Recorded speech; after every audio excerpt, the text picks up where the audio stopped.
ഞാനിപ്പോൾ ഉള്ളത് കോഴിക്കോട് തന്നെയാണ്. വീടിനടുത്ത ഒരു ട്രിപ്പ് പോവുക. ഒരു പ്ലാനും ഇല്ല, ഒറ്റ മൈൻഡിൽ ഇറങ്ങിയേക്കാം.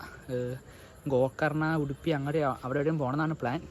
ട്രെയിൻ കിട്ടുമെന്ന് അറിയില്ല, അല്ല നോക്കാം. നമുക്ക് എൻ്റെ ട്രിപ്പ് ജസ്റ്റ് എല്ലാം കാണാം നമുക്ക്. ഞാനിപ്പോൾ റെയിൽവേ സ്റ്റേഷനെത്തി.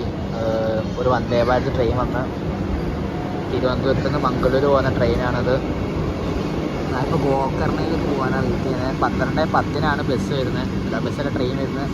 അപ്പോൾ അതുവരെ റെയിൽവേ സ്റ്റേഷനിൽ വെയിറ്റ് ചെയ്തിരിക്കുക. ഇപ്പോൾ സമയമാണ് 9:45 ആയതുള്ളൂ. ട്രെയിൻ വന്ന് അപ്പുറത്തേട് ഫുള്ളും തിരക്കുക. അതുകൊണ്ട് ഞാൻ പ്ലാറ്റ്ഫോമിൽ ഇങ്ങോട്ട് ചാടി. പിന്നെ അതിന് ഇത് എന്താ തിരുവനന്തപുരത്ത് നിന്ന് ഗുജറാത്ത് വരെ പോകുന്ന ട്രെയിൻ ആയതുകൊണ്ട് തന്നെ നല്ല തിരക്കുമായിരിക്കും ജനറൽ കമ്പാർട്ട്മെൻറ്റ്. അപ്പോൾ ഇപ്പുറത്തേക്ക് ചാടി നിൽക്കുകയാണ്. നല്ല ഫൈനടിക്കും. ഇതിനാണെങ്കിൽ അപ്പുറം 4 കമ്പാർട്ട്മെൻറ്റേ ഉള്ളൂ. ട്രെയിനെ കയറി. വലിയ തിരക്കൊന്നും ഇല്ല, വിചാരിച്ചത്ര തിരക്കില്ല. തിരുവനന്തപുരത്ത് വരുന്ന ട്രെയിനാണ്, ഗുജറാത്ത് വരെ പോയിട്ട് എന്നാലും വലിയ തിരക്കൊന്നും ഇല്ല. എനിക്ക് സീറ്റൊക്കെ കിട്ടി. ഇപ്പോൾ കുമട്ട റെയിൽവേ സ്റ്റേഷനെ അടുത്തി പുറത്തേക്ക് ഇറങ്ങി ഒരു ചായ പിടിക്കാൻ വേണ്ടി ഹോട്ടലിൽ കയറി. ഞാനിപ്പോൾ ഹോട്ടൽ ഇതാണ്, നല്ലൊരു ഹോട്ടലാണ്. പുറത്ത് ആൾക്കാർ കൂടിയിരിക്കുന്നത്. ഞാൻ പിന്നെ അകത്ത് കയറി ഇരുന്ന് ഒച്ചപാടൊന്നും ഇല്ലാത്തതുകൊണ്ട്. പിന്നെ ഇവിടെ നിന്ന് ലിഫ്റ്റ് അടിച്ചോ എങ്ങനെയാണെന്ന് വെച്ചാൽ ബീച്ച് ട്രക്ക് ഇവിടെ നിന്ന് സ്റ്റാർട്ട് ചെയ്യാം, അല്ലെങ്കിൽ നമുക്ക് ഗോകർണയിലോട്ട് പോകേണ്ടി വരും. ഇവിടുന്ന് ഞാൻ ലിഫ്റ്റൊക്കെ അടിച്ച് പോവുക. കുറച്ച് ദൂരമൊക്കെ ലിഫ്റ്റ് അടിച്ച് ഇപ്പോൾ ഏതോ ഒരു കുമട്ട ബീച്ച് കഴിഞ്ഞ സ്ഥലത്തേക്കാണ് ഇപ്പം പോകുന്നത്. റെയിൽവേ സ്റ്റേഷനിൽ ഇറങ്ങി ഫുഡൊക്കെ കഴിച്ച് ഇപ്പം അങ്ങനെ വഴി കൂടെ പോവുക. വണ്ടി കുറവാണ്, അങ്ങനെ കുറച്ചൊക്കെ നടക്കുക. എന്നാലും ഒക്കെ ഒരു വീടുകളുള്ള ഏരിയ എന്ന് തോന്നുന്നതൊക്കെ.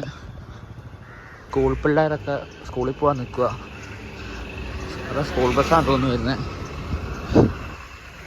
ബീച്ചെത്തി ലിഫ്റ്റ് അടിച്ച് ആൾക്കാരെ അവിടെ കാണുന്നതാണ് കുമട്ട ബീച്ച്. ഒരാൾ പോലും കാണാനില്ല ഇവിടെ. എനിക്ക് ലിഫ്റ്റ് എന്നാൽ പുള്ളി അവിടെ നിൽക്കുന്നുണ്ട്. ബീച്ചൊക്കെ കുഴപ്പമില്ല, വൃത്തിയുണ്ട്. ഇത് ഫുള്ളും ക്ലിഫ്സ് പോലെയാണ് ഈ ബീച്ചൊക്കെ. പക്ഷെ എന്തോ സ്ഥലമൊക്കെ ഭയങ്കര ഇതാണ്, കണ്ടില്ലേ? ഫുള്ളും കുപ്പിയും ഓരോരോ ഇവിടുത്തെ ഓരോ പാൻ മസാല അങ്ങനത്തെ ടൈപ്പ് സാധനമൊക്കെയാണ്.